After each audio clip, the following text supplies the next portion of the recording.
குறைந்த விலை நிறைந்த தரம் தங்கள் தேவைகள் அனைத்தும் ஒரே இடத்தில் ஜெயச்சந்திரன். உங்கள் பசியார எங்கள் ருசி பேசும். நீலம் ஸ்டுடியோஸ் அப்ளாஸ் என்டர்டைன்மெண்ட் தயாரிப்பில் மாரி செல்வராஜ் இயக்கத்தில் துருவ் விக்ரம் நடிக்கும் பைசன் காலமாடன் அக்டோபர் 17 முதல் திரையரங்குகளில். அது யார் பார்த்தாலுமே அக்காவை பார்த்ததும் அவ நல்லா இருக்கா, இவ ஒரு மாதிரி இருக்கா அப்படின்றது அந்த பொண்ணை பாதிக்குது. அது என்கிட்ட எதுவும் என்னமோ நான் சரியில்லையோ, அதில் தான் நான் டல்லாகிறேன், அதில் நான் சரியாக படிக்கிறது இல்லை, அதில் நான் அக்கா மாதிரி நான் இல்லை, கொஞ்சம் கலர் கம்மி அப்படி தான் எல்லோரும் சொல்கிறாங்க. அம்மா கூட அதை எஸ்ன்னு சொல்கிறாங்க அப்படின்லாம் நீ சொன்னல, அதை பற்றி இப்போ என்ன நினைக்கிறேன்? இந்த குழந்தை சிரிச்சிட்டே சொல்லுது, அதெல்லாம் யூஸ்லெஸ் ஆக்டிவிட்டி. படிப்பு, வேலை, ஃபினான்ஷியல் க்ரோத், பணம் நிறைய சம்பாதிக்கிறது, இது கையில் இருந்தால் போதும். ஓரளவுக்கு இந்த உலகம் இந்த உலகத்துக்கு நீங்கள் நல்லா இருக்கீங்க. அக்கா குறைவாக எடுக்கணும்னு நினைக்கக்கூடாது. நான் அப்படி தான் நினச்சேன் அப்படின்ச்சு அப்படி நினைக்கக்கூடாது. ஒவ்வொரு தடவையும் அக்கா அதிகம் எடுக்கணும், அக்காவோட நாம் அதிகம் எடுக்கணும். அதுதான் திறமை. இந்த இரட்டை குழந்தையாக பிறக்கிறதுல ஒரு நல்ல விஷயம் என்னென்னா, கடினமோ நல்லா இருக்கமோ ரெண்டுத்தையும் ஒன்றா என்ஜாய் பண்ணுவாங்க.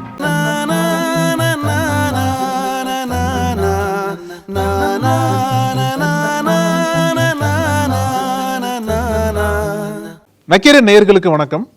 மனங்கள் வர்சஸ் மனிதர்கள் இஸ் ஈக்குவல் டு கதைகள் அப்படின்ற அந்த தொடரில் கவுன்சிலர் திரு ஜெய்சன் அவர்கள் அவர் கொடுத்த கவுன்சிலிங் பற்றி நம்மளே தொடர்ந்து பேசிட்டு வராங்க. இன்றைக்கும் மேனேஜர் இருக்காங்க, உங்களை வரவேற்கலாம் சார். வணக்கம். வணக்கம் சார். அந்த பேரண்டிங் அந்த மாதிரி ஒரு இதை பார்க்கும்போது பேரண்ட்ஸ் எப்படி உங்கள் குழந்தைங்களை பார்த்துக்கிறாங்க அப்படின்னு வரும்போது ஒரு சில சேலஞ்சஸில் அந்த ட்வின் குழந்தைங்க இருப்பாங்களா, இரட்டையர்கள், அவங்கள பேரண்ட்ஸ் எப்படி அணுகிறாங்க, அவங்கள எப்படி பேரண்ட்ஸ் வளர்க்குறாங்க அப்படின்னு பார்க்கும்போது அதில் சில பிரச்சனைகள் இருக்கிற மாதிரி நீங்கள் டீல் பண்ணியிருக்கீங்களா இது வரைக்கும்? அது சம்மந்தமாக என்னென்ன கேஸ் பார்த்து? ஒரு முறை பெண் இரட்டை குழந்தைகள் அவங்க தான் வந்திருந்தாங்க பேரண்ட்ஸோட.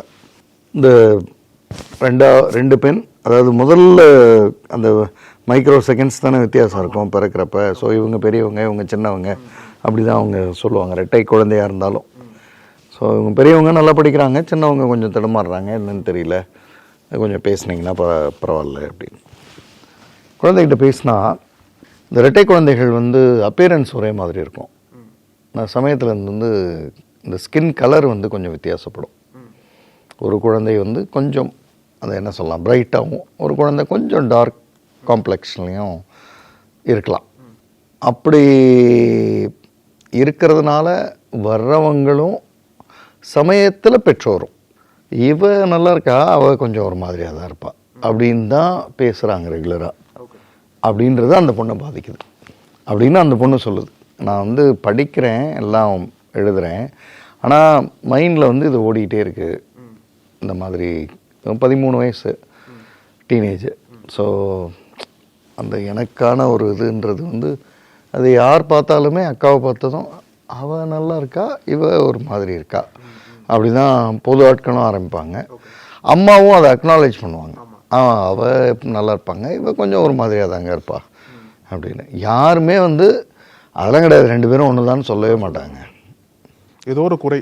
ஆமாம், அது என்கிட்ட எதுவும் என்னமோ நான் சரியில்லையோ, நான் அப்படின்ற மாதிரி எனக்கு தோணுச்சு, அதில் தான் நான் டல்லாகிறேன், அதில் நான் சரியாக படிக்கிறது இல்லை, அதில் நான் அப்படிலாம் சொன்னாங்க. இந்த பிரச்சனைக்கு பின்னாடி இருக்கிற உளவியல் தான் ரொம்ப முக்கியமானது. இந்த பிரச்சனையை சால்வ் பண்ணுறதுக்கு என்ன பேசணும்னோ அது சொல்கிறேன்.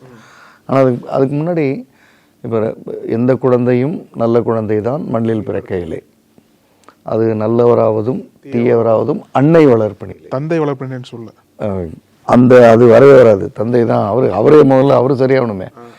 ஸோ அப்போ அந்த அன்னை வளர்ப்பினிலே அப்படின்னு ஏன் சொல்கிறாங்க, ஏன் அந்த இம்பார்ட்டன்ஸை கொடுக்குறாங்கன்னா, தந்தையோ மற்றவங்களோ வித்தியாசமாக செஞ்சால் கூட அன்னை அதை பேலன்ஸ் பண்ணிட்டே இருக்கணும். இப்போ ஊர் உலகம் ஏதாவது சொன்னால் கூட அன்னை அப்படிலாம் இல்லைங்க, ரெண்டு பேரும் ஒன்று தான். அது ஸ்கின் கலருக்கு அப்படி இருக்குங்க, மற்றபடி ரெண்டும் ரெண்டு கண்ணு அப்படின்னு அப்படி பேசுகிறதுல இருந்து தான் அந்த பேலன்ஸை கொண்டு வர முடியும். ஆனால் ஆச்சரியமாக பேரண்ட்ஸே இந்த பார்ஷியாலிட்டிக்கு அன்கான்ஷியஸாக சில நேரங்களில் ரெடி ஆகிடுவாங்க. இவ கொஞ்சம் உயரமாக இருப்பாங்க, அவள் என்னன்னு தெரியலைங்க குள்ளமாக இருப்பாள் அப்படின்றவாங்க. அப்புறம் இந்த ட்வின்ஸ்லேயே ஒரு குழந்தைக்கு நல்ல கண், ஒரு குழந்தைக்கு மாறு கண் உள்ளதெல்லாம் உண்டு. அவள் அது நல்லா இருப்பாங்க, அவள் கொஞ்சம் கண் ஒரு மாதிரி இருப்பாங்க அப்படின்னு தான் பேசுவாங்க. ஆக்சுவலாக இப்படி பேசலாமா, அதுவும் குழந்தைங்க முன்னாடியே பேசலாமா அப்படின்னா பேசக்கூடாது. ஆனால் குழந்தைங்க முன்னாடியே பேசுவாங்க.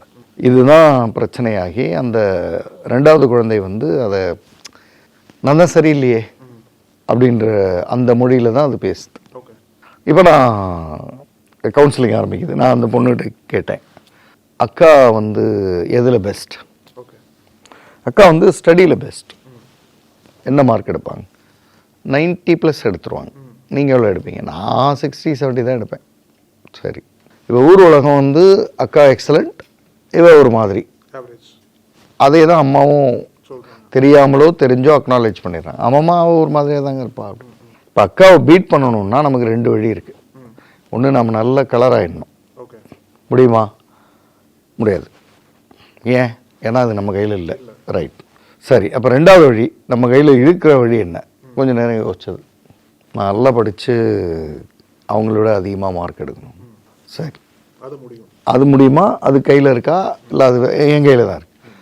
சரி, எப்போ ஸ்டார்ட் பண்ணுவோம்? ஏதோ ஒன்று ஸ்டார்ட் பண்ணியாச்சு. என்ன ஆச்சரியம் எப்போன்னா, இதே உலகம் என்ன நல்ல மார்க் எடுத்துட்டாங்க. இவங்க வந்து 91%னா அவங்க 96, 97க்கு போயிட்டாங்க.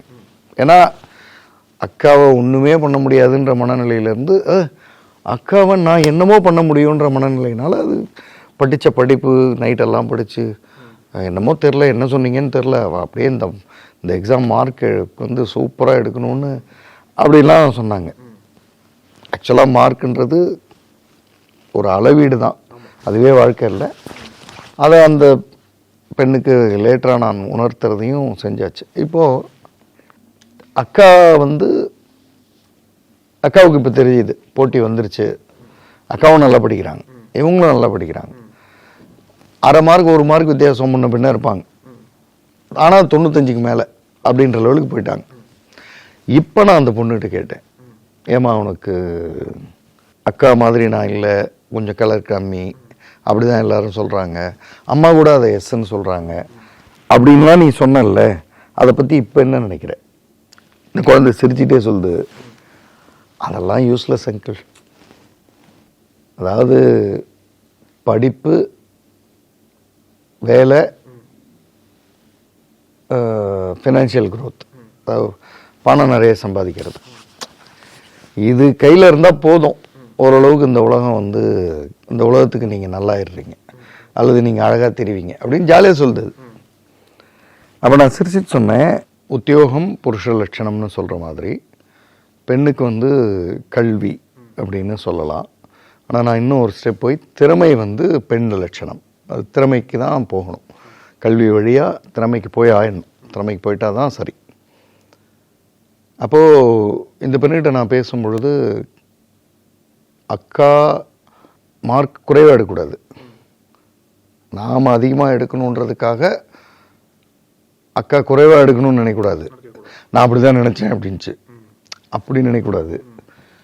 ஒவ்வொரு தடவையும் அக்கா அதிகம் எடுக்கணும், அக்காவோட நாம் அதிகம் எடுக்கணும், அதுதான் திறமை. இப்போ அதை செய்ய ஆரம்பித்தோம்னா என்ன நடக்கும்? செய்ய ஆரம்பிச்சிட்டாங்க. செய்ய ஆரம்பித்ததுக்கப்புறம் அதே அம்மா அன்கான்ஷியஸாக யாராவது வந்து இவ நல்லா இருக்கா, அவள் ஒரு மாதிரி கொஞ்சம் கலரு இதாக இருக்கா அப்படின்னு சொல்லும்போது அதே அம்மா அது இருக்குங்க, ஆனால் 2 பேரும் போட்டி போட்டுட்டு படிப்பாங்க அப்படின்னு பேச ஆரம்பிக்கிறாங்க.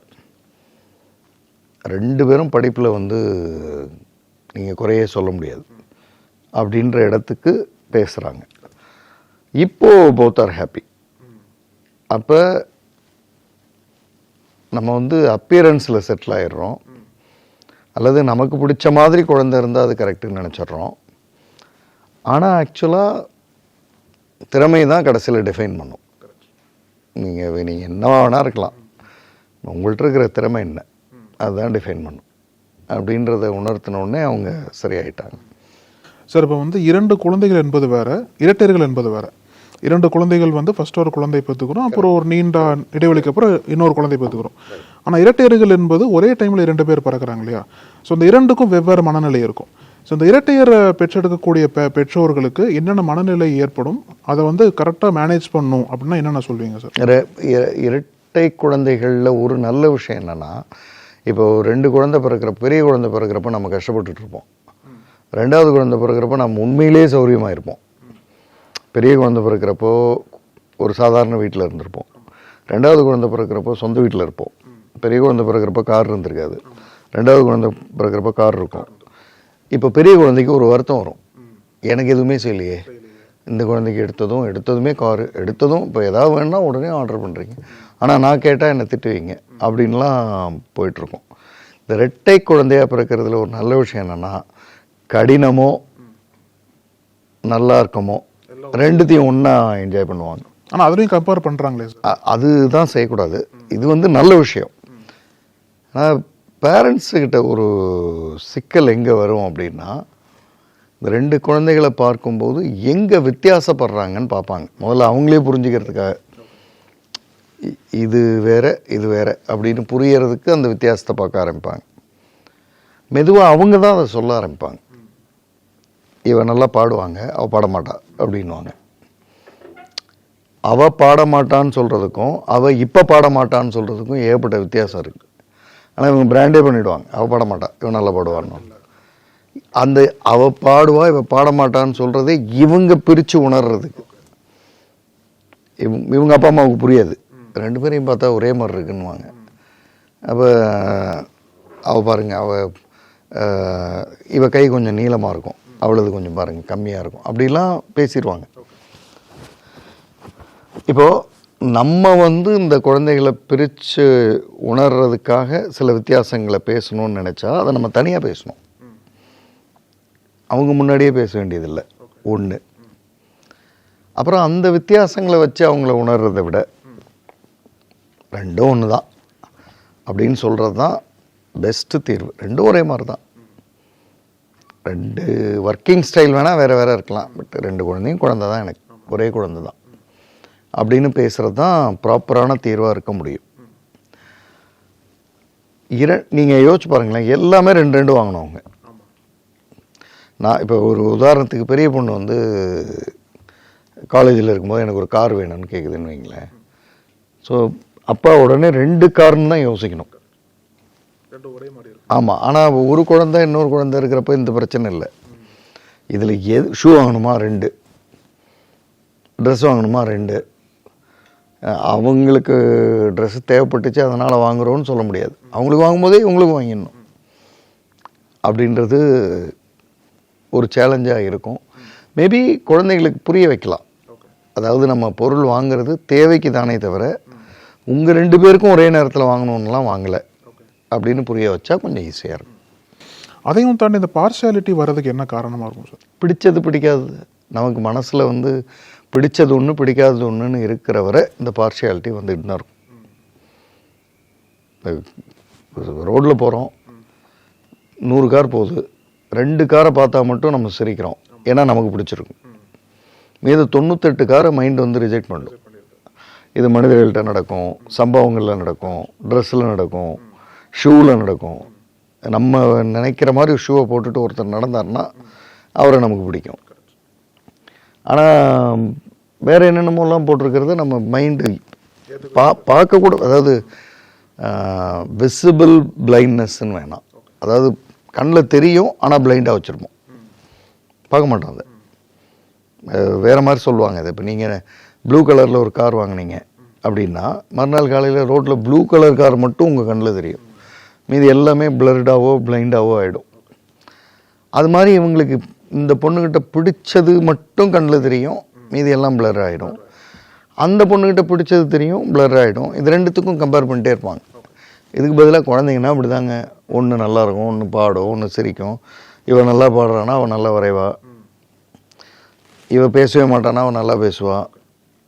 அந்த அந்த அந்த இடத்த கரெக்டாக பண்ணிட்டோன்னா, இப்போ இவ பேசவே மாட்டா அவன் நல்லா பேசுவான்னு சொல்கிறதுக்கு பதில் இவ சைலண்ட்டாக இருக்கிறதுல பெஸ்ட்டு, அவள் பேசுகிறதுல பெஸ்ட்டு அப்படின்றது போய் சரியாக செய்கிறோம் அவங்களுக்கு. ஸோ அதை மட்டும் செய்தால் போதுமானது. இந்த ட்வின்ஸ் வளர்க்குறது ஒரு யூனிக் பேரண்டிங்னு சொல்லலாம் சார். அந்த மாதிரி இருக்கக்கூடிய பேரண்ட்ஸ்க்கு நீங்கள் எதை ரெக்கமெண்ட் பண்ணுவீங்க, என்னென்ன டிப்ஸ் கொடுப்பீங்க sir? Tips I don't think so. Recommendation நிச்சயமாக குழந்தைகள் சார்ந்த புத்தகங்கள் படிக்கிறது. எனக்கு மீண்டும் மீண்டும் நான் சொல்கிறது, பேரண்டிங்க்கு முன்னாடி குழந்தை நல்ல குழந்தையாக இருந்தாலுமே இந்த தாரே ஜமீன் பர் படத்தை வந்து ஒரு தடவை பார்க்க சொல்வேன் நான். அதில் இப்போ தாரே ஜமீன் பர் வந்திருக்கு. பட் தாரே ஜமீன் பர் பார்க்க சொல்கிறதுனுடைய காரணம் என்னென்னா, அந்த அந்த படத்தோட தீமே வந்து ஒவ்வொரு குழந்தையும் ஒவ்வொரு விதம், அப்புறம் ஒவ்வொரு குழந்தைகிட்டையும் ஒரு திறமை இருக்குது. நீங்கள் வந்து அவன் வந்து ஸ்லோ லேர்னர் அப்படின்னு நீங்கள் சொல்லுவீங்க, ஆனால் அவன் வந்து ஃபாஸ்ட்டாக வரைகிறதுல கெட்டிக்காரனாக இருப்பான். ஸோ அந்த படம் என்ன சொல்லணும்னா, நீ வரைகிறது அந்த கெட்டிக்காரத்தனத்தை கவனி, ஏன் இதை கவனிச்சிட்ருக்க அப்படின்னு சொல்லும். ட்வின்ஸாக இருக்கிறப்போ இன்னும் ஜாக்கிரதையாக கவனிக்கணும். ஏன்னா ஒருத்தங்களை மட்டும் கவனிச்சுட்டு இன்னொருத்தங்கள்ட்ட எதுவும் சொல்லாமல் விட்டுறக்கூடாது. இவ என்ன ரொம்ப நல்லா பார்த்துக்குவாங்க, அவள் அப்பாவை நல்லா பார்த்துக்குவா. ஆனால் நம்ம இப்படி பேசவே மாட்டோம். இவளுக்கு அப்பாவை பிடிக்காது, இவளுக்கு என்ன பிடிக்காது, இப்படி தான் சொல்லுவோம். இதுதான் நம்ம பிரச்சனை. இதில் பண்ணுற பெரிய தப்பு என்னன்னா சார், குழந்தை மாதிரியே ரெண்டாவது குழந்தை இருக்கணும் அப்படின்றது இருக்கும். வேண்டியதில்லை. அப்பியரன்ஸில் தான் அது. அப்பியரன்ஸ்லேயே இருக்காது, அப்பியரன்ஸ்லேயே வித்தியாசம் இருக்கும். நம்ம தான் ட்வின்ஸுன்னு பேர் வச்சுக்கிட்டோம். இயற்கை ட்வின்ஸுன்னு சொல்லிலாம் கொடுக்கல, நம்ம தான் இரட்டை குழந்தைகள்னு பேர் வச்சுக்கிட்டோம். அப்படியே என் கூட வந்து நரேந்திரன் சுரேந்திரன் 2 பேர் படித்தாங்க, ட்வின்ஸு. எல்லோரும் சொல்லுவாங்க ஒரே மாதிரி இருக்காங்க. நாங்கள் என் கிளாஸில் படித்தப்போ எங்களுக்கு அப்படி தெரியாது. நாங்கள் பார்க்கும்போது நான் க்ளீனாக பேசுவோம், என்ன நரேன் பேசுவோம், என்ன சுரேன்னு பேசுவோம், கிளியராக பேசுவோம், அந்த வித்தியாசமே வராது. அப்போ அப்பியரன்ஸ்லேயே நீங்கள் வந்து அவனுக்கு மச்சம் இருக்குது, இவன் பொட்டு வச்சுருப்பான்லாம் அப்படிலாம் யோசிக்க வேண்டியதில்லை. பார்த்தாலே தெரியும், பார்த்தாலே தெரிகிற விஷயத்தை தான் நம்ம பேசி பேசி பெருசாக்குறோம். அடுத்தது ரெட்டையர்கள்னால் ஒரே மாதிரி இருக்கணும்னு எங்கேயோ நமக்கு ஒரு குழப்பம் இருக்குது. அப்படிலாம் கிடையாது, அவ்வளோதான். ரைட் சார், ரொம்ப நன்றி சார். தேங்க்யூ. நக்கீரன் டிவிக்கு சப்ஸ்கிரைப் செய்யுங்கள். உங்கள் ஆதரவே எங்கள் பலம். ஆசிரியர்களுக்கு நண்பனாகவும் மாணவர்களுக்கு ஆசானாகவும் திகழும் தேர்வு வழிகாட்டி. ஒவ்வொரு பாடத்திற்கும் அனுபவமிக்க ஆசிரியர்களின் துல்லியமான தெளிவான விடைகள். CNC இருக்கு, தேர்வு பயம் எதற்கு? இது தீரன் பப்ளிஷிங் ஹவுஸ் விற்பனை வெளியீடு.